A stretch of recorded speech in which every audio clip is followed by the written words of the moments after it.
നല്ല വേലയായിപ്പോയി കാണിച്ചത്. വലത്തോട്ട് സ്റ്റിയറിംഗ് പിടിക്കാൻ പറഞ്ഞാൽ ഇടത്തോട്ട് സ്റ്റിയറിംഗ് പിടിക്കണം, ഇടത്തോട്ട് സ്റ്റിയറിംഗ് പിടിക്കാൻ പറഞ്ഞാൽ വലത്തോട്ട് സ്റ്റിയറിംഗ് പിടിക്കണം. എത്ര വർഷം കൊണ്ട് ഇതിന്റെ പിറകെ നടക്കുന്നു. വല്ല ബോധമുണ്ടാ? ഈ ഡ്രൈവിംഗ് സ്കൂളിന്റെ ആളാരാ? നിങ്ങള്.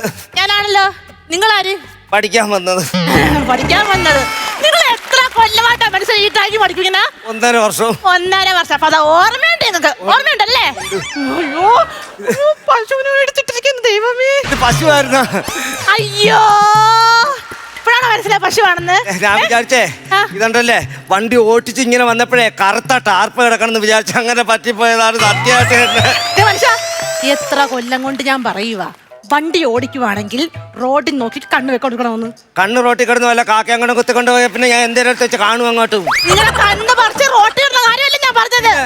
ഓടിക്കുമ്പോ നേരെ നോക്കി ഓടിക്കണം, അല്ലാതെ അപ്പുറത്തോട്ടും ഇപ്പുറത്തോട്ടും നോക്കി ഓടിക്കാനല്ലേ പറഞ്ഞത്. ഞാൻ പൈസ തന്നിട്ടാണ് നിങ്ങളൊക്കെ പഠിക്കാൻ വന്നത്.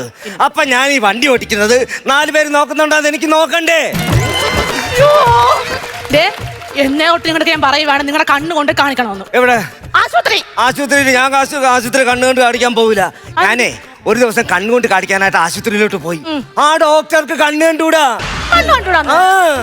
ആ ഡോക്ടർ ടോർച്ചടിച്ച് എന്റെ കണ്ണിലോട്ട് അടിച്ച് ഇങ്ങനെ നോക്കുന്നു. അപ്പൊ അങ്ങേർക്ക് കണ്ണ് കണ്ടുകൂടാത്തോണ്ടല്ലേ അങ്ങനെ. എന്റെ പൊന്നോ, നിങ്ങൾക്ക് വല്ലതും അറിയാവോ എന്തുവാണ് ഇതിന്റെ അകത്ത് പോയതെന്ന്? പശുവാണെന്ന് അറിയാല്ലേ? അറിയാല്ലേ? എങ്ങനെയെങ്കിലും എന്നെ രക്ഷിക്കണം ചേച്ചി. ബാക്കി എല്ലാം എനിക്കാണല്ലോ വന്ന് കേറുന്നത്. ഇത് നിങ്ങളെങ്കിലും ഏറ്റെടുത്തൂടെ? ചേച്ചി പ്ലീസ് ചേച്ചി വന്നേ, ആ പശുവിന് എന്തെങ്കിലും പറ്റുമോ നോക്കാം. വന്നേ വന്നേ വന്നേ വന്നേ. അയ്യോ എന്റെ ദൈവമേ. ചത്തില്ല, ജീവനുണ്ട്. ചാവാത്തയാണ് ഇപ്പൊ പ്രശ്നം. അയ്യോ എന്റെ ദൈവമേ. ഞാനൊരു കാര്യം ചോദിച്ചോട്ടെ ചേച്ചി. ഞാൻ ഇങ്ങനെ വണ്ടി ഓടിച്ചോണ്ട് വരുമ്പം ഈ റോഡിന്റെ സെന്ററിൽ മടലിൽ ഈ പശുവിനെ കെട്ടിയിട്ട് ആരാണെന്ന് എനിക്ക് അറിയണം. അയ്യോ, അത് മടലൊന്നും അല്ലത്, അതൊരു സ്ത്രീയാ. സ്ത്രീയാ? ഞാൻ വിചാരിച്ച മടലാണെന്ന്. അയ്യോ എന്റെ ദൈവമേ. ഈ സൈഡിലെ കാഴ്ചയും പോയി. ആ സ്ത്രീ എവിടെ? എനിക്കറിഞ്ഞൂടെ, അവരെങ്ങോട്ട് പോയി ഭഗവാനെ. വണ്ടിയുടെ അടിയിൽ അങ്ങോട്ട് പോയാ. അതെ, അടുത്ത വർഷത്തെ ഒളിമ്പിക്സ് നമ്മുടെ ഈ വയലിൽ വെച്ചാണ് നടത്തണേ. ദീപശിഖ പൊങ്ങി വന്നിരിക്കണത്.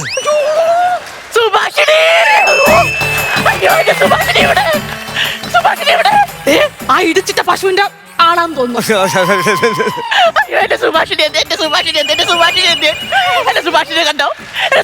കണ്ടോ റോജെ? എന്റെ സുഭാഷിണി കരയുന്നത് ഞാൻ കേട്ടതാ. എന്റെ സുഭാഷിണി എനിക്ക് കാണുന്നില്ല. നീ കണ്ടോ? കണ്ടില്ല. രാവിലെ നേരം വെളുക്കുന്നതിന് മുതൽ അവളെ തല എന്റെ മതിലിന്റെ മുള്ള, എന്നിട്ട് അവള് കണ്ടില്ല.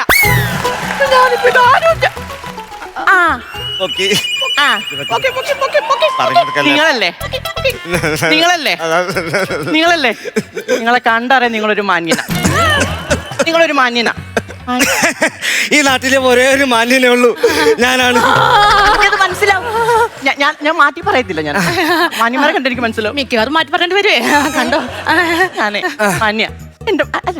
എന്റെ മോളെ പോലെ ഞാൻ കൊണ്ടുനടക്കുന്ന എന്റെ പശുവിന്റെ സുഭാഷിണി ഞാൻ ഒന്നിച്ച് വരുമായിരുന്നു. അവളെ കാണുന്നില്ല. കണ്ടായിരുന്നു സുഭാഷിണി?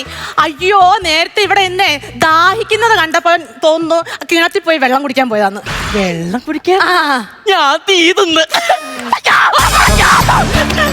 അയ്യോ സുഭാഷിണി, ആരാണ് ഇതിനോട് ഈ ചതി ചെയ്തത്? ആരാ ചെയ്തത്? മാന്യ. എന്തോ? ഞാനും സുഭാഷിണി 1ഉം 2ഉം പറഞ്ഞ റോട്ടിൽ കൂടെ ഇങ്ങനെ വരുമായിരുന്നു.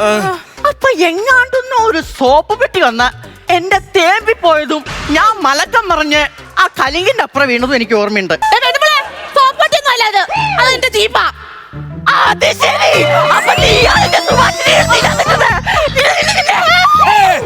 അവരെ തൊട്ടുപോകരുത്. അവരാ ജീപ്പിന്റെ മുതലാളിയായിരിക്കും. പക്ഷേ വണ്ടി ഓടിച്ചത് ഞാനാണ്. മാന്യങ്ങ ഞാൻ നീട്ടി ആട്ടാത്ത എന്താണെന്നറിയോ? ഇനി ലക്ഷ്മി ആട്ടിയിട്ട് വേണം ഉണക്കച്ചുള്ളി തേക്കിന്റെ മുകളിൽ കയറിയത് നാളെ നാട്ടുകാർ പറയാൻ. അതെ, പശുവിനെ കെട്ടിയിട്ട് വളർത്തണം, അല്ലാതെ റോഡിലോട്ടല്ല അഴിച്ചു വേണ്ടത്. അതെ, പശു ആയാലും കുട്ടിയായാലും കെട്ടിയിട്ട് വളർത്തുന്ന ഒരു പാരമ്പര്യം ഞങ്ങൾ തറവാട്ടിൽ ഇല്ല. ഞങ്ങൾ ഫ്രീഡം കൊടുത്ത് വളർത്തുന്ന ഒരു ഫാമിലിയാണ്. ഇപ്പൊ ഫ്രീഡം കൊടുത്തപ്പോ കിണറ്റിനകത്തെ പോയി. ഇതിൽ കൂടുതൽ ഫ്രീഡം കൊടുക്കുകയാണെങ്കിൽ മിക്കവാറും ആറ്റി പോയി വീഴും. അത് സുഭാഷിണി മോളെ, നാട്ടുകാരെ നിങ്ങളത് കേൾക്കണം. നിങ്ങളെല്ലാരും ഇത് കേൾക്കണം, എല്ലാരും വാ, എല്ലാരും വാ. അതെ, പേര് വെക്കാൻ മറന്നുപോയി. പേര് തൊമ്മിച്ചൻ. ഒന്നുമില്ല, തുടക്കത്തിൽ മറന്നുപോയതാ. അയ്യോ ഈ തൊമ്മിച്ചെന്നാറി എന്റെ സുഭാഷിണീനെ ഇതിനകത്താക്കിയിട്ടു. എടോ 50 രൂപയുടെ സാമ്പാർ കിറ്റ് ഇങ്ങോട്ട് വന്നേ. സാമ്പാർ കിട്ടാൻ ഞാനാ. പിന്നെ കിറ്റിന്റെ അകത്ത് കയറ്റിട്ട് ഞാൻ എന്ത് വിളിക്കണോടോ? ഈ കണ്ണായ ഇത്രയും സ്ഥലവും താൻ കണ്ടാണോ? കണ്ടാണോ? എന്നിട്ട് അവിടെ എവിടെയെങ്കിലും ഒന്ന് മൂലയ്ക്ക് വെക്കാനുള്ള നീ ഇതിനകത്ത് കയറ്റിട്ട് എന്തിനാ? വീട് വിട്ടാ തൊഴുത്ത്, തൊഴുത്ത് വിട്ടാ വീട്, അതിനപ്പുറത്തേക്ക് എന്റെ സുഭാഷിണിക്ക് ഒരു ലോകമില്ല. ഇതിപ്പോ അറിയാത്ത ആൾക്കാര് ചെന്ന് കയറിയത് ഒരു പുതിയ സ്ഥലത്ത്. അറിയാത്ത ആൾക്കാരാ? അവളേനെയും പാമ്പിനെയും മീനെയും ഒന്നും അറിഞ്ഞൂടാ. അയ്യോ അയ്യോ, പിന്നെ നിങ്ങളെ പശുവിനെ അതിനകത്ത് കല്യാണം കഴിച്ചു വിട്ടല്ലേ പരിചയപ്പെടാനായിട്ട്. പറഞ്ഞോ? അയ്യോ മോളെ സുഭാഷിണി, ഇവര് രാവിലെ വയറ്റിന് പിടിക്കാത്ത എന്താ കക്കി വെക്കണം അവിടെ. കക്കിയിട്ടൊന്നുമല്ല, ഞാനും എന്റെ മോളും തമ്മിൽ ആശയവിനിമയം നടത്തിയത്. എങ്ങനെ എങ്ങനെ എങ്ങനെ എങ്ങനെ? ഞാൻ എന്റെ മോളെ പോലെ നോക്കുന്നയാ. ഞങ്ങൾ അങ്ങോട്ടും ഇങ്ങോട്ടും ഭാഷ മനസ്സിലാവും. എന്റെ പൊന്ന് സഹോദരി, ഇത്രയും നേരം നിങ്ങൾ പറഞ്ഞത് വിശ്വസിച്ച് ഇത് ഞാൻ വിശ്വസിക്കത്തില്ല. പശുവായിട്ടൊക്കെ സംസാരിക്കാന്ന് പറഞ്ഞ നടക്കണ കേസാണ് ഇതൊക്കെ. അങ്ങനെയൊന്നും പറയല്ലോ, ഞാൻ കാണിച്ചു തരാം. ഇപ്പൊ എന്താന്ന് പറഞ്ഞ പശു? എന്താ പറഞ്ഞേ?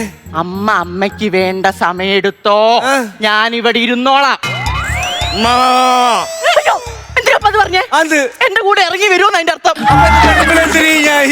അല്ലെങ്കിൽ നിന്നെ മരുമോനായിട്ട് കാണാൻ എനിക്ക് ഇച്ചിരി ബുദ്ധിമുട്ടുണ്ട്. നിങ്ങൾ ആരോടാണ് സംസാരിക്കുന്നത് എന്നുള്ള ബോധം നിങ്ങൾക്ക് വേണം. എന്റെ പേരെന്താന്നറിയാവോ? എനിക്കറിഞ്ഞൂടാ. തോമിച്ചൻ വണ്ടിപ്പെരിയാർ എന്ന് കേട്ടിട്ടുണ്ടോ നിങ്ങള്? കേട്ടിട്ടുമുണ്ട്, ഒരുപാട് തിന്നിട്ടുമുണ്ട്. എന്തോന്ന്? വേവിച്ച അണ്ടിപ്പരിപ്പല്ലേ? എന്റെ പേരല്ലേ പറയ തോമിച്ചൻ വണ്ടിപ്പെരിയാറെന്ന്. അയ്യോ പറ്റണില്ല. സുഭാഷിണി, സുഭാഷിണി മോളെ, അമ്മ വെട്ടയിട്ട് തരട്ടെ, വെട്ടയിട്ട് തരട്ടെ. ആ, അപ്പൊ നിങ്ങളുടെ പശുവിന് വെട്ട സിനിമയൊക്കെ കാണിച്ചു കൊടുക്കാറുണ്ടോ? ഒന്ന് അതിനകത്തേക്ക് നോക്കിയേ. ഈ പറഞ്ഞ അതിനകത്തേക്ക് ചെരിയട്ടെ, ഞാൻ ഒന്നും ചെയ്യല്ലേ, അതിന്റെ ഉത്തരവാദിത്തം മുഴുവൻ എന്റെ തലയില്ല. അതെ, എന്റെ സുഭാഷിണീനെ ഇതിനകത്തുനിന്ന് എനിക്ക് ഇങ്ങോട്ട് എടുത്തു തരുമ്പോ ഒരു പോറല് പോലും ഏക്കരുത്. അതെന്ത്? എന്റെ സുഭാഷിണി ഇതുവരെ പ്രസവിച്ചിട്ടില്ല. ഇത് പറഞ്ഞ് ഞാൻ എന്റെ ഭർത്താവിനെ എന്നും തല്ലും. അയ്യോ, പുള്ളി ഇതിനെ കുത്തി വെക്കാൻ കൊണ്ടുപോയിട്ടില്ല. വന്ന മനുഷ്യ. ചേച്ചിന്റെ വീട്ടിൽ ആരൊക്കെ ഉണ്ട്? എല്ലാരും ഉണ്ടായിരുന്നു. എന്നിട്ട് ഭർത്താവ് ഈ അടുത്ത് മരിച്ചു. ചെറിയൊരു അപകടത്തിൽ മരിച്ചതാ. അയ്യോ, എന്ത് പറ്റി? ഒന്നുമില്ലേ, ഉണ്ടായ കാലത്ത് സംശയമായിരുന്നു പുള്ളിക്ക് ചേച്ചിനെയോ? ചുമ്മാ ഒത്ത സംശയം. എന്താന്നറിയോ? കോഴിക്കോട് വാസ്കോഡഗാമ കാല് കുത്തിയത് ഇന്നെ കാണാനാന്ന് ഏതോ ഒരു നായി മൂപ്പരോട് ഇത് കേട്ടോ കല്ലിനെടുത്തെറിഞ്ഞ് എന്നിട്ട് ഞാൻ വിളക്കെടുത്ത് തലക്കേറി കൊന്നല്ലോ. എന്റെ നാട്ടുകാർ പറയാ ഭ്രാന്താൻ പോലെ. ഭ്രാന്തോ? അതിന്റെ കേസ് നടക്കുക. ഇവളെ എന്താ അമ്മാവനും മരുവളോട് അവിടെ ഒരു വർത്തനം? അവിടെ വന്നോ? പശുവിനെ എങ്ങനെ എടുക്കാന്ന് ഞങ്ങൾ ഡിസ്കസ് ചെയ്യുമായിരുന്നേ. പാല് വിറ്റാ ഞാൻ ആ കേസ് അറിയോ? എടുത്തതാ എനിക്ക് ഇങ്ങോട്ട് പുറത്തേക്ക്. പശുവിനെ നിങ്ങൾക്ക് ഇപ്പൊ എടുത്തു തരണം, അത്രയല്ലേ ഉള്ളൂ. വളരെ സിമ്പിൾ ആയിട്ട് ഞാൻ എടുത്തു തരാം. എങ്ങനെയാന്ന് വെച്ചാലേ, നമ്മളൊരു തൊട്ടിയും കയറി ഇതിനകത്തോട്ട് ഇറക്കുന്നു, പശുവിനെ വലിച്ചു കയറ്റി നിങ്ങളെ കയ്യിലോട്ട് തരുന്നു, കൊണ്ടുപോയി നിങ്ങൾ സുഖമായിട്ട് ജീവിക്കേ. അത്രേ ഉള്ളൂ. ഓടിപ്പോയി കപ്പിയും കയറി എടുത്തോണ്ടോ. എങ്ങനെയെങ്കിലും ഭ്രാന്ത് പിടിച്ച പെണ്ണുപിള്ളേനവര് എങ്ങനെയെങ്കിലും കപ്പിയും കയറും ഇതിനകത്ത് നമ്മൾ ഇറക്കുന്നു. എന്നിട്ട് തൊട്ടിക്കകത്ത് പശു കയറുമ്പോ നമ്മൾ വലിച്ചെടുക്കുന്നു, നിങ്ങളെ തരുന്നു, നിങ്ങളെ കൊണ്ടുപോയി വളർത്തുന്നു. ഞാൻ അത്ര പൊട്ടത്തിന്നല്ല.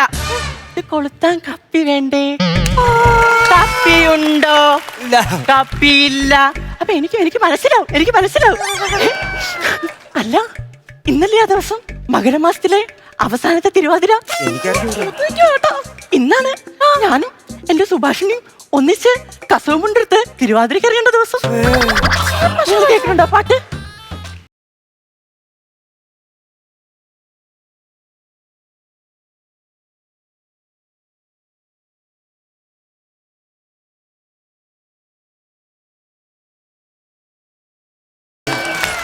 കുമ്മിയടിക്കാൻ സമയായി, കുമ്മിയടിക്കാൻ സമയായി. എനിക്ക് സുഭാഷിക്ക് കുമ്മിയടിക്കാൻ സമയായി.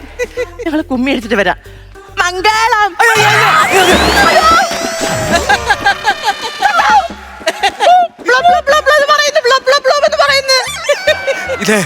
ഇനിയിപ്പൊ ഇത് നമ്മളെ തലയിലാവും, എന്ത് ചെയ്യും? തലയാവല്ലേ? നമുക്ക് ഇവിടുന്ന് എങ്ങനെയെങ്കിലും രക്ഷപ്പെട്ടാലോ? വണ്ടി എടുത്ത് ഓടിയാലോ? ഞാൻ എങ്ങനെയാണെങ്കിൽ വണ്ടി ഓടിക്കാം. കാറിനെ കുറ്റി അടിച്ച് ഞാൻ പൊട്ടും കേട്ടല്ലോ. ഒരു തവണത്തേക്ക് പ്ലീസ്.